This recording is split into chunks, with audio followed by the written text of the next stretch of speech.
හොඳයි. ඉතින් අද අපි කතා කරන්න යන්නේ හරිම වැදගත් මාතෘකාවක් ගැන. ඒ තමයි අපේ ඩිජිටල් ලෝකයේ තියෙන තොරතුරු අවුල. ඒ කියන්නේ මේ විසිරලා තියෙන දත්ත ගොඩට පිළිවෙලක් ගෙන්නේ කොහොමද කියන එක. මේකට අපි පාවිච්චි කරන ක්‍රමවේදය තමයි ඔන්ටොලොජි ඉංජිනේරු ශිල්පය. හරි, එහෙනම් අපි මේ ගමන පටන් ගමු නේද? මුලින්ම අපි බලමු මේ ප්‍රශ්නේ ඇත්තටම මොකක්ද කියලා. ඊට පස්සේ ඒකට විසඳුම, ඒ කියන්නේ ඔන්ටොලොජි ගැන කතා කරමු. ඊළඟට මේවා හදන ක්‍රියාවලිය, ඒ කියන්නේ ජීවන චක්‍රය ගැන බලලා ප්‍රොටේජි වගේ ප්‍රායෝගික මෙවලමකට වැඩ කරන හැටි බලමු. අවසානයේට විවිධ ඔන්ටොලොජි එකට එකතු කරලා වැඩගන්නේ කොහොමද කියන එකත් හොයලා බලමු.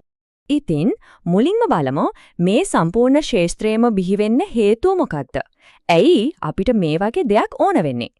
මේ ප්‍රශ්නය ගැන හිතලා බලන්න පරිගණක වලට අපිව මීට වඩා හොඳට තේරුම් ගන්න පුළුවන් වෙන්න ඕන නේද? හැම තොරතුරක්ම එකිනෙකට සම්බන්ධයක් නැතුව තැන් තැන්වල විසිරලා තියෙන්නේ ඇයි? අපි ජීවත් වෙන්නේ විශාල දත්ත සාගරයක්. ඒත් පොදු භාෂාවක් නැතිකම නිසා හැමදේම අවුල් සහගතයි, අකාර්යක්ෂමයි. මෙන්න මේකට තමයි අපි තාක්ෂණිකව කියන්නේ තොරතුරු විෂමජාතීත්වය කියලා. සරලවම කිව්වොත් එකම දෙයට විවිධ සිස්ටම්ස් වලින් විවිධ නම් දෙනවා. හරියට අපි එක එක භාෂා කතා කරනවා වගේ. ඉතින් අන්තිමට වෙන්නේ ලොකු අවුලක්. ඩිජිටල් බාබෙල් කුලනක් හැදෙනවා. මේ උදාහරණය බලන්නකෝ. දෙන්නෙක් Java ගැන කතා කරනවා. එක්කෙනෙක් හිතන්නේ ඉන්දුනීසියාවේ දූපත ගැන. අනිත් කෙනා හිතන්නේ ප්‍රෝග්‍රෑමින් ලැන්ග්වේජ් එක ගැන. පොදු තේරුමක් නැති තැන කතාව ඉවරයිනේ. වැදගත්ම දේ තමයි මේක පරිගණකවලට විතරක් තියෙන ප්‍රශ්නයක් නෙවෙයි. මේක අපේ sannivedana ගැටලුවක්. පරිගණකත් එකට හිර වෙලා.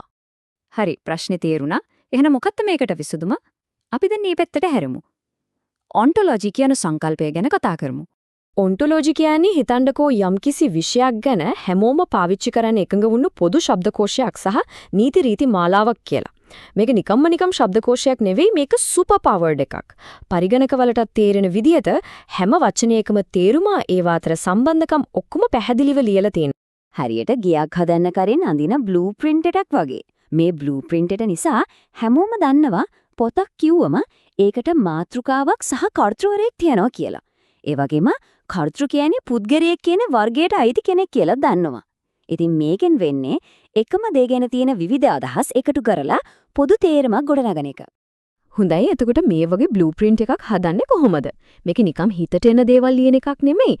මේක හරියටම පිළිවෙලකට විධිමත් ක්‍රියාවලියකට අනුව කරන දෙයක්. මේ ගැන හරි අපූර්ව කියමනක් තේනවා.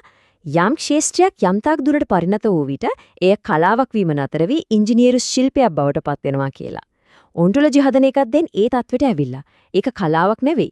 හරියටම ක්‍රමවේදයක් තියෙන ඉංජිනේරු විනයක්. මෙතන පේන මේ නියොන් ක්‍රමවේදය වගේ දේවල් වලින් පේනවා මේක කොයිතරම් විධිමත්ද කියලා. මුල ඉඳන් අගටම ඒ කියන්නේ අදහසක් එන තැන ඉඳන් ඒක හදලා පාවිච්චි කරලා නැවත පාවිච්චි කරන කම්ම සම්පූර්ණ ජීවන චක්‍රයක් මේකේ තියෙනවා. ඉතින් මේ ජීවන චක්‍රයේ ප්‍රධාන අදියර ටිකක් තියෙනවා. මුලින්ම අරමුණ තීරණය කරනවා. ඊට පස්සේ ප්‍රධාන සංකල්ප ටික හඳුනා ගන්නවා. ඊළඟට ඒ ටික පරිගණකයට තේරෙන භාෂාවකට හරවනවා. ඊට පස්සේ තමයි ප්‍රෝටිජේ වගේ ටූල් එකක් අරන් ඔන්ටොලොජිය හදන්නේ. හැදුවට පස්සේ ඒක හරිද කියලා බලනවා. කාලයත් එක්ක අවශ්‍ය වෙනස්කම් කරනවා. වැදගත්ම දේ තමයි මේක එකපාරක් කරලා ඉවර කරන දෙයක් නෙවෙයි, දිගටම යන ක්‍රියාවලියක්. හරි, අපි දැන් මේ කතාව තව ටිකක් ප්‍රායෝගික පැත්තට ගෙනියමු. මේ වැඩේට පාවිච්චි කරන හරිම ජනප්‍රිය ටූල් එකක් ගැන බලමු. මේක තමයි ප්‍රෝටජේ.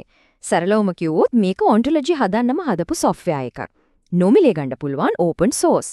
මේක පාවිච්චි කරලා අපිට පුළුවන් OWL, ඒ කියන්නේ වෙබ් ඔන්ටොලොජි ලැන්ග්වේජ් වගේ දේවල් වලින් අර අපි කතා කරපු දැනුම් සැලසුම් හදන්න. මේකේ වැඩ පටන් ගන්න එක කොච්චර ලේසිද කියලා බලන්නකෝ. ප්‍රෝටජේ වල තියෙන ප්‍රසිද්ධ ටියුටෝරියල් එකක් තමයි මේ pizza.owl කියන්නේ.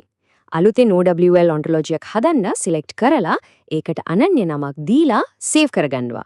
ඊට පස්සේ pizza topping වගේ classes, ඒ කියන්නේ වර්ග හදලා ඒවායි ගුණාංග නිර්වචනය කරන්න පටන් ගන්න පුළුවන්. හරිම සරලයි නේද? හැබැයි ඉතින් ඇත්ත ලෝකයේ හැමදේම මෙච්චර සරල නෑ. හිතන්නකෝ එකම මාතෘකාවට කණ්ඩායම් දෙකක් ඔන්ටොලොජි දෙකක් හැදුවොත්. එතකොට මොකද වෙන්නේ? මේක ඇත්තටම නිතරම වෙන දෙයක්, හරිම වැදගත් ප්‍රශ්නයක්.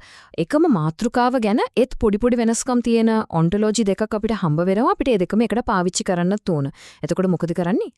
මෙන්න මේකට විසඳුම් ප්‍රධාන වශයෙන් දෙකක් තියෙනවා. එකක් තමයි ඔන්ටොලොජි පෙළ ගැස්වීම. ඒ කියන්නේ alignment. එතනදි කරන්නේ ඔන්ටොලොජි දෙක වෙන වෙනම තියෙද්දි ඒවා අතර තියෙන සමානකම් සම්බන්ධකම් හොයන එක. අනිත් ක්‍රමය තමයි ඒකාබද්ධ කිරීම. ඒ කියන්නේ merging. එතනදී ඔන්ටොලොජි දෙකම එකතු කරලා එක අලුත් සුසංයෝගී ඔන්ටොලොජියක් හදනවා. වැදගත්ම දේ තමයි ප්‍රොටෙජි වගේ එඩිටර්ස් කියන්නේ මේ සම්පූර්ණ කතාවේ එක කොටසක් විතරයි.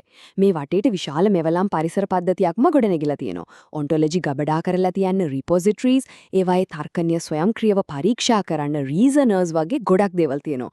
මේ ඔක්කොම එකතු වෙලා තමයි සම්පූර්ණ ජීවන චක්‍රයටම සහාය දෙන්නේ. ඉතින් මේ හැම දෙයකින්ම අපිට පැහැදිලි වෙන ප්‍රධානම කාරණය තමයි ඔන්ටොලොජි ඉංජිනේරු ශිල්පය කියන්නේ පොදු අවබෝධයක් ගොඩනගන්න තියෙන හරිම විධිමත් බලවත් ක්‍රමයක්. අනාගතයේදී තවත් බුද්ධිමත් එකිනෙකට සම්බන්ධ වෙලා වැඩ කරන පද්ධති හදන්න මේක නතුවම බැරි දෙයක්. හැබැයි අහන්න තියෙන ප්‍රශ්නේ තමයි දත්ත සාගරයක අපි හැමෝම ගිලිලා ඉන්න මේ ලගේ ලෝකෙක මේ පොදු සැලසුම් තමයි අපේ සාමූහික බුද්ධියට තියෙන එකම යතුරු වෙන්නේ.